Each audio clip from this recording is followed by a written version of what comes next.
사랑하는 여러분, 예수님이 우리에게서 빠지면 우리는 아무것도 아닙니다. 우리의 명예도, 우리의 성공도, 애써서 모은 우리의 재산도 예수님이 없으면, 우리가 죽으면 이 모든 것들은 아무 소용이 없습니다. 우리의 인생은 단 두 가지 가능성밖에 없습니다. 예수 그리스도를 찬양하든가 아니면 예수 그리스도를 핍박하든가, 둘 중에 하나입니다. 그리스도의 십자가를 사랑하든가 십자가를 부끄러워하든가 십자가를 부인하든가, 둘 중에 하나이지 중간은 없습니다. 중요한 질문 한 가지를 설교의 시작에서 여러분께 드리고 싶습니다. 당신에게 예수 그리스도는 어떤 분이십니까? 아무리 오래 교회를 다녀도 이 질문에 대해서 대답을 얻지 못하고 머뭇거리고 있다면 우리는 다시 그리스도를 생각해야 됩니다. 왜냐하면 이 질문에 대한 대답 하나에 우리의 모든 운명이 달려있기 때문입니다. 천국과 지옥이 여기에 달려있다라는 말입니다. 다른 종교와 달리 기독교는 예수님 없이는 성립 자체가 불가능합니다. 그리스도가 없는 기독교 없습니다. 그런데 불교는 석가모니가 없어도, 이슬람은 마호메트가 없어도 성립할 수 있지만 우리 기독교는 예수 그리스도 없이는 결코 성립할 수가 없습니다. 하나님께서는 예수 그리스도를 통하여서 하나님 자신이 누구이신지를 우리에게 보여주셨고 알려주셨고, 내가 누구이며 우리가 누구인지, 왜 우리에게 구원이 필요한지를 알려주셨습니다. 따라서 여러분, 우리가 예수 그리스도를 아는 것은 곧 하나님을 아는 것과 같습니다. 그러므로 우리가 예수님을 모르면 우리에게 있어서 구원의 문은 결코 열리지 않습니다. 그러면 지금 당장 우리가 할 수 있는 선택은 무엇이 있을까요? 지금 당장 예수님 앞에서, 십자가 앞에서 진지해지는 겁니다. 다시금 깊이 그 십자가를 묵상하는 것입니다. 우리가 알다시피 세상은 예수를 거절했습니다. 1차적으로 율법은 이스라엘 백성들에게 주어졌습니다. 그들은 조상대대로 메시아가 오기를 고대해온 사람들이었습니다. 그런데 메시아가 오기를 고대하던 사람들이 정작 예수 그리스도가 메시아로 왔을 때 그들은 어땠습니까? 환영하지 않았습니다. 기뻐하지 않았습니다. 세상은 예수를 거절했습니다. 왜 당시에 그들이 예수님을 거절했을까요? 그 이유는 간단합니다. 곧 오늘날 우리가 그리스도의 십자가를 거절하는 이유와 동일합니다. 그들이 예수님을 거절했던 이유는 눈에 보이는 예수님을 그들이 판단했기 때문입니다. 요한복음 1장 46절 말씀에 이런 말씀이 있습니다. 나사렛에서 무슨 선한 것이 날 수 있느냐. 메시아가 그런 배경도 없이, 그런 가문의 배경도 없이 어떻게 나사렛에서 선한 것이 날 수가 있느냐. 이사야 53장 말씀에서 이사야 선지자는 예수님에 대해서 이렇게 표현을 하고 있습니다. 고운 모양도 없었고 풍채도 없었고 아름다울 만한, 흠모할 만한 아름다운 것이 없었다라고 이야기합니다. 그러나 고운 모양도 없고 풍채도 없으시고 흠모할 만한 아름다운 것도 없으신 예수 그리스도의 그 십자가를 통하여서 우리를 구원하시는 것이 하나님의 방법이었습니다. 저는 좋은 옷을 입고 있습니다. 따뜻한 아파트에서 살고 있습니다. 밥 굶지 않고 살고 있습니다. 그런데 제가 예수를 믿으면서 가장 경계하는 것입니다. 이것이 저의 정체성이 되는 것을 저는 가장 경계하고 있습니다. 사랑하는 여러분, 하나님께서 메시아를 보내어서 해결하고자 하셨던 문제가 무엇이죠, 여러분? 우리의 가난의 문제일까요? 우리의 질병의 문제일까요?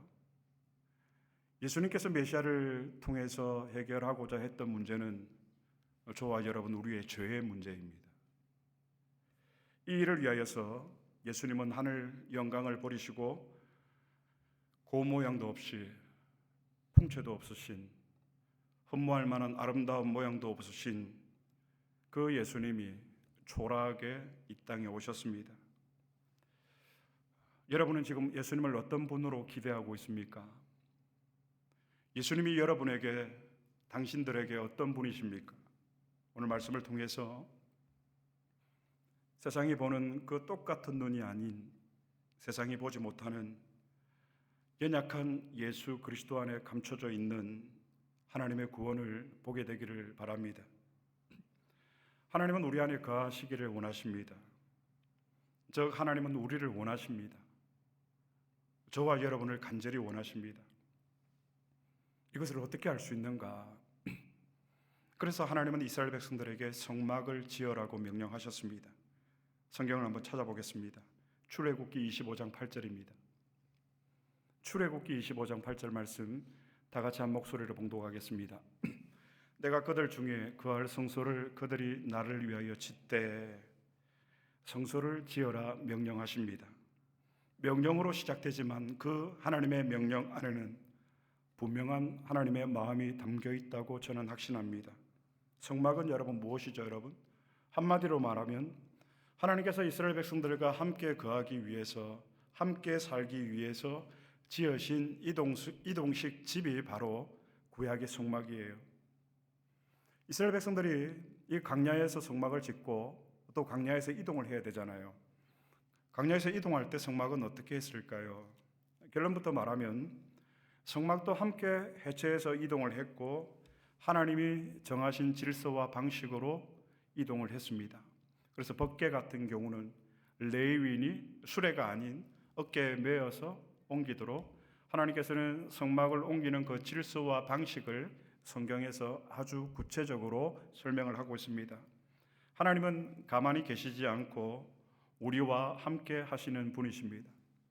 하나님의 속성 가운데 무소부재하신 하나님이라고 우리가 고백하는 이유입니다.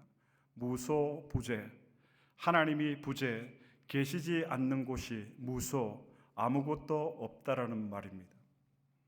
제가 이 시간에 여러분들 앞에 설교를 하고 있습니다. 그런데 제가 만약에 한국에 가서 설교를 하면 지금 저와 함께 하시는 하나님이 한국에는 계시지 않을까요? 아니에요. 하나님은 우리와 함께 거하시는 하나님이시기 때문에 무소부재하신 하나님, 온 우주 가운데 편재해 계시는, 충만해 계시는 그 하나님이시기 때문에 하나님은 어디든지 우리와 함께 거하십니다. 성막은 이동했지만 하나님은 언제나 이스라엘 백성들의 중심에 계셨습니다. 성막의 사진을 한번 보도록 하겠습니다. 구약의 성막의 사진입니다. 입구가 보이고 제일 입구 앞에 번제단이 있고 그리고 그 뒤에 성소가 있고 지성소가 있습니다. 이것이 하나님이 지으라고 하신 성막의 모형입니다. 여러분, 성막은 인간이 하나님을 만나기 위해서 준비된 장소가 아니라 하나님이 죄인된 우리를 만나시기 위해서 우리 가운데 내려오셔서 우리를 만나주시기 위한 하나님이 스스로 선택하신 장소가 바로 성막이에요. 구약의 성막은 하나님이 정하신 하나님이 인간과 만나는 방식입니다. 이 성막의 중심에 무엇이 있을까요? 지성소 안에 법궤가 있었습니다. 정거궤라고도 하고요. 그런데 이 법궤 안에는 무엇이 있을까? 하나님의 말씀이 들어 있습니다. 나중에 설명을 다시 한번 하겠지만 하나님의 율법, 그리고 만나, 그리고 아론의 상난 지팡이가 이 법궤 안에 있었습니다. 오늘 본문의 말씀에 보면 율법만이 우선 이 법궤 안에 하나님께서 넣어두라고 명령을 하시죠. 그리고 그 법궤 위에 덮개가 있는데 그것이 무엇일까요? 속죄소예요. 자, 성막이 있고 성막 안에 입구에 번제단이 있고 성소와 지성소가 있고 지성소 안에 법궤가 있습니다. 그 법궤 안에 하나님의 율법이 두 정급판, 모세가 시내산에서 받은 하나님의 계명 그 돌판이 들어있고 그 법궤를 덮고 있는 것이 무엇이라고요? 속죄소. 여러분 오늘 성경 21절 말씀, 본문 21절 말씀, 21절 말씀만 다 함께 봉독하겠습니다. 속죄소를 궤 위에 얹고 내가 내게 줄 증거판을 궤 속에 넣어라. 속죄소를 궤 위에 얹으라고 되어 있는데 이 궤가 어떤 궤죠? 법궤, 증거궤예요. 이것을 속죄소를 그 법궤 위에 얹고 그 법궤 안에 율법을 넣어라 주님 명령하셨습니다. 법궤를 덮고 있는 속죄소의 사진을 한번 보여주십시오. 자, 이것이 법궤인데요. 법궤 안에 율법이 들어있고 지금 양쪽에 그룹들이 서 있고 두께가 보이죠. 덮는 두께, 뚜껑 같은 거. 저것이 바로 속죄소예요. 자, 이제 이 그림들을 여러분들께서 마음에 담아두시고 계속해서 설교를 이어가도록 하겠습니다. 성막의 중심에 다시 한번 말씀을 드리겠습니다. 지성소 안에 법궤가 있고 법궤 안에 하나님의 율법이 말씀이 들어있고 율법이 들어있는 그 법궤를 무엇이 덮고 있죠? 속죄소가 그 법궤를 덮고 있습니다. 왜 속죄소가 율법이 들어있는 그 법궤를 덮고 있을까? 속죄라는 말은 죄를 사해 준다라는 의미입니다. 죄를 속함받는다라는 의미입니다. 율법이 들어있는 법궤를 왜 속죄소가 덮고 있을까? 그 상징하는 바가 무엇일까요? 우리가 율법을 다 준행할 수 없으니까, 우리가 율법을 준행하지 못하면 다 사망으로 끝날 수밖에 없으니까 속죄소가 우리를 덮어서 우리를 용서해 주시는 거예요. 그래서 여러분, 하나님은 율법 위에 은혜를 덮어두셨습니다. 누구도 율법을 다 준행할 수 없는 것을 하나님은 아셨기 때문에 우리를 멸하지 않으시고 속죄소를 덮어서 우리의 죄를 덮어주시는 거예요. 오늘도 하나님 앞에 우리가 이렇게 나와서 예배드릴 수 있는 이유는 하나님의 속죄소가 나의 죄를 덮고 있기 때문에 하나님 앞에 나아가서 하나님이 우리에게 선언하시는 내용입니다. 너는 죄 없다, 너는 의인이다 말씀하시는 이유는 속죄소가 그 법궤를 덮고 있기 때문입니다. 그리고 하나님은 그 속죄소 위에서 오늘 중요한 내용이 있는데요, 이렇게 말씀하십니다. 본문 22절의 말씀, 본문 22절의 말씀 다 같이 봉독하겠습니다. 거기서 내가 너와 만나고 속죄소 위 곧 증거궤 위에 있는 두 그룹 사이에서 내가 이스라엘 자손을 위하여 내게 명령할 모든 일을 내게 이르리라. 하나님께서 성막을 지어라 명령하시고 성막 안에 있는 법궤를 속죄소로 덮어라 하시고 이렇게 말씀하셨습니다. 거기서 내가 너와 만나겠다. 사랑하는 여러분, 하나님은 분명히 말씀하십니다. 내가 너와 만나기 원한다. 그리고 거기서 내가 너에게 말하리라. 여기서 중요한 것은 여러분, 하나님은 어디서 우리를 만나시는가 하는 것입니다. 하나님과 우리의 만남의 장소가 어디입니까? 율법이 아니라 속죄소 위, 속죄소 위에 피가 뿌려진 그 속죄소 위에서 거기서 내가 너를 만나고 거기서 내가 너희에게 말하리라. 이 속죄소 지성소 안에는 여러분 구약에 보면 1년에 단 한 번 대제사장만이 지성소에 들어가서 짐승을 잡아서 제물을 잡아서 이 속죄소 위에 짐승의 피를 뿌렸습니다. 1년에 한 번 속죄를 상징합니다. 성경은 분명히 오늘 우리에게 말합니다. 거기서 내가 너와 만나겠다. 여러분, 하나님이 우리와 함께 하십니다. 믿으십니까? 앞으로도 영원토록 하나님이 우리와 함께 하십니다. 하나님이 우리와 함께 계시는 이유는 이 속죄의 은혜가 우리에게 있기 때문입니다. 그래서 거기서 하나님은 나를 만나 주시고 거기서 하나님은 나에게 말씀하시는 것입니다. 속죄소 위에 어린 양의 피가 뿌려진 그 속죄소 위에서 거기서 내가 너희를 만나리라.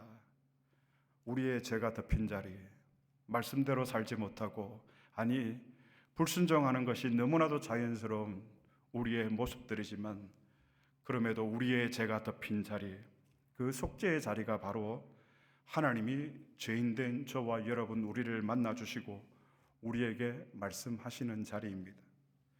여러분, 우리에게 하나님의 말씀이 들리지 않는 이유를 이제 이해하시겠습니까? 우리는 우리의 죄 때문이라고 생각을 합니다. 정말 부끄럽고 엄밀한 죄악이 내 안에 있기 때문에 하나님이 나에게 말씀하시지 않고 내가 그 하나님의 말씀을 들을 수 없다고 착각을 합니다. 여러분, 우리에게 하나님의 말씀이 들리지 않는 이유는 무엇일까요? 나의 죄를 듣고 있는 그 속죄소에 피 뿌려진 그리스도의 십자가의 은혜를 내가 모르기 때문에 우리에게 하나님의 말씀이 들리지 않는 거예요. 하나님의 은혜를 깨달을 수가 없는 거예요. 그 십자가를 붙들지 않기 때문에, 그 십자가를 자랑하지 않기 때문에. 다시 묻겠습니다. 당신들에게 예수님은 어떤 분이십니까? 성막은 결국 우리 안에 거하시는 하나님을 상징하고 예표합니다. 그리고 구약의 성막은 광야에서 끝나지 않습니다. 구약의 성막에 대해서 성경은 더 분명하고 선명하게 이야기를 하고 있습니다. 히브리서 기자는 예수 그리스도를 속죄소로 설명을 하고 있습니다. 성경을 찾아보겠습니다. 히브리서 9장 5절 말씀입니다. 다 같이 봉독하겠습니다.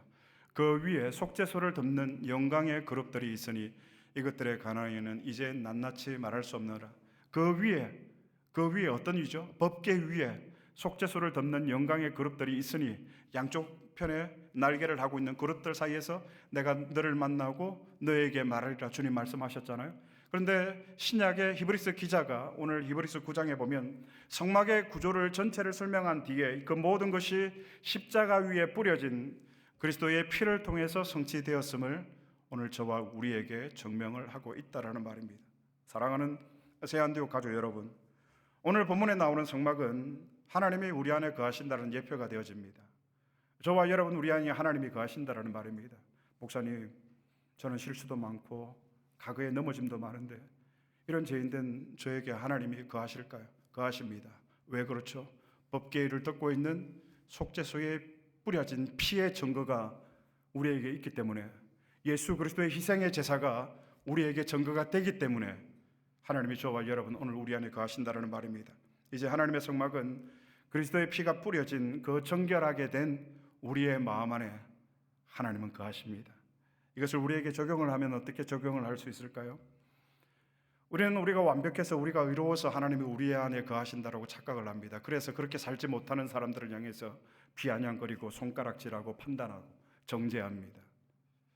여러분, 하나님은 완전한 사람 안에 거하시는 것이 아닙니다. 하나님은 흠이 있는 사람, 삶이 잘 정리되지 못한 사람, 잘 준비되지 않은 사람이라 할지라도 그 십자가의 은혜를 붙들고 십자가 앞에 무릎을 꿇고 감히 고개를 들지 못하는, 어쩌면 공 모양도 없고 아름다운 품체도 없고 헐모할 만한 아름다운 것이 없는 그 주님 앞에 무릎 꿇은, 고개를 들지 못하는, 하나님이 원하시는 마음은 상하고 통해하는 마음임을 알고 하나님 앞에 엎드려 주여 내가 죄인이로소이다 나를 떠나소서라고 고백하는 그 사람, 그 마음 안에 하나님이 거하십니다.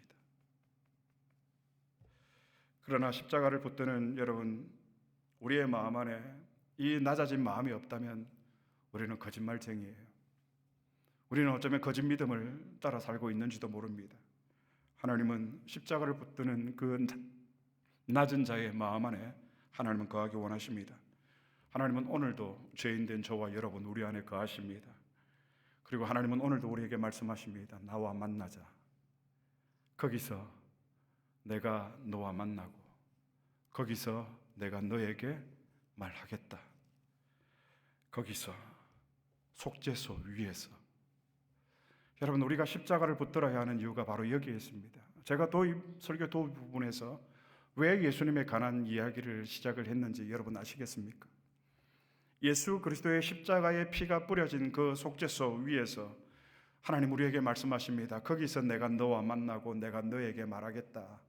우리가 하나님을 만나지 못하는 이유, 우리가 하나님의 말씀을 듣지 못하는 이유, 이 십자가의 흔적이 우리에게 없기 때문이에요. 이 십자가의 보혈의 피의 흔적이 우리에게 없기 때문이에요. 우리의 고백이 없기 때문이에요. 여러분, 신앙은 혼자 해서는 것이 아닙니다.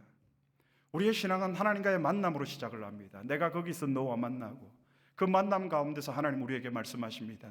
내가 너에게 말하리라. 그 만남과 그 말씀으로 사는 것이 우리의 신앙이라는 말입니다. 그러므로 여러분, 우리가 주님을 만나야 합니다. 우리가 주님과 동행해야 됩니다. 왜? 그래야 우리가 살 수가 있습니다. 여러분, 우리에게 고난이 끊어졌으면 좋겠습니다. 고난이 없었으면 좋겠습니다. 할 날이 없었으면 좋겠습니다.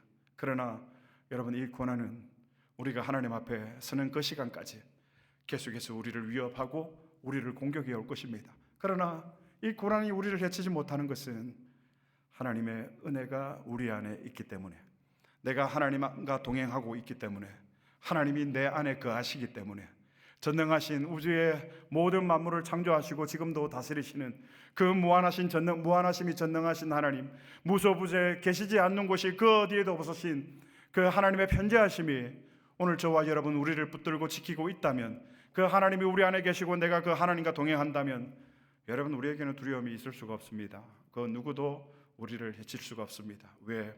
여호와는 나의 목자이시기 때문에 내가 사망의 엄침한 골짜기를 지날지라도 내가 해를 두려워하지 않습니다. 왜냐하면 당신이 내 안에 계시기 때문입니다. 이 말은 곧 당신이 나의 목자이시기 때문입니다.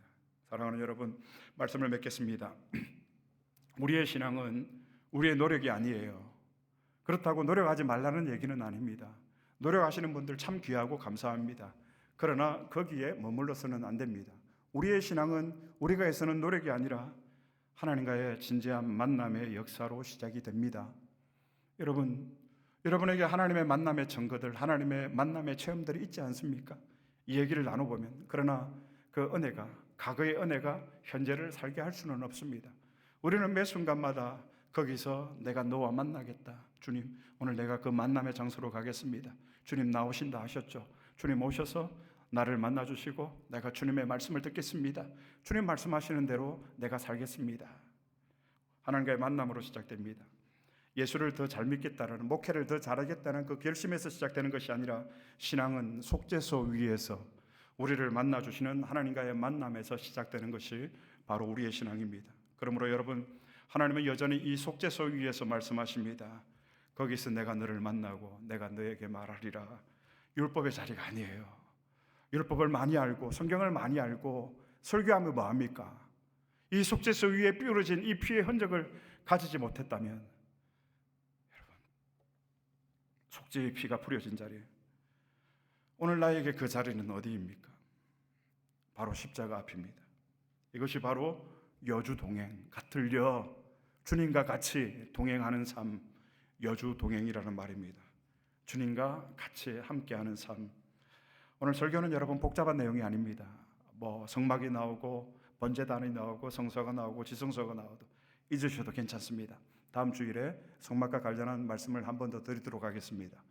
성막 안에 성소가 있고 지성소 안에 법궤가 있습니다. 이 지성소 안에는 대제사장이 1년에 한 번 들어가서 제물을 이 속죄소 위에 뿌립니다. 대속의 은혜를 보여주는 것이죠. 그래서 질문으로 시작했고 오늘 설교는 질문으로 마치도록 하겠습니다. 예수님은 당신에게 어떤 분이십니까? 오늘 주님은 지금도 우리 안에 거하기를 원하십니다. 주님이 우리 안에 거하시는 방식은 분명합니다. 나의 결심이 아니에요. 나의 요구, 나의 의로움이 아니라 그리스도의 피가 뿌려진 우리 마음 안에 하나님은 거하기 원하십니다. 그리스도를 붙드시기 바랍니다. 그리스도를 믿고 고백하시기를 바랍니다. 그리스도의 십자가의 보혈의 능력을 전가하시기를 바랍니다. 그렇게 사는 것이 여주동행, 영원토록 주님과 함께 동행하는 삶입니다. 내가 넘어질 때 여러분 실망하지 마시기 바랍니다. 내가 넘어지더라도 내가 여전히 십자가 아래 보혈의 피가 뿌려진 그 속죄소 아래에 있다라는 사실을 우리가 기억한다면 우리는 다시 일어날 수가 있습니다. 말씀을 받고 찔림이 있을 때 여러분 도망가지 마십시오. 저는 지난 2년 동안 저에게 하나님이 요구하셨던 말씀이 있었습니다. 아들아, 내가 너 안에 거하고 싶다. 지난 2년 동안 하나님이 저에게 말씀하셨던 것입니다. 때론 도망쳤습니다. 때론 거부했습니다. 때론 길을 막았습니다. 그런데 이런 찔림들을 통해서 오늘 저는 고백할 수 있습니다. 속죄소 위에서 말씀하시는 그 주님이 내 안에 계시다. 그리고 그 주님의 말씀만을 나는 내 평생 증거하리라. 여러분, 우리의 상태를 보면 우리는 낙심할 수밖에 없습니다. 그러나 그 법궤를 듣고 있는 속죄소를 우리는 보아야 합니다. 나를 듣고 있는, 나의 과거의 죄를 듣고 있는, 나의 현재의 치욕스러운 죄의 비참함을 듣고 있는 이 그리스도의 은혜를 우리는 바라보아야 합니다. 그러므로 여러분 다시 일어서시기 바랍니다. 하나님은 오늘도 우리에게 말씀하십니다. 거기서 아들아, 딸아, 내가 너와 만나겠다. 거기서 내가 너에게 말하겠다. 이번 한 주 여러분 어떻게 살아가시겠습니까? 이렇게 살아가십시오. 하나님은 나의 상태를 보지 않고 나를 듣고 계시는, 나를 품고 계시는 그리스도의 피를 바라보시며 오늘도 내 안에 거하신다. 그래서 여러분, 우리가 살았어도 죽었어도 여주 동행하는 삶이 되기를 우리 주님의 이름으로 축복합니다.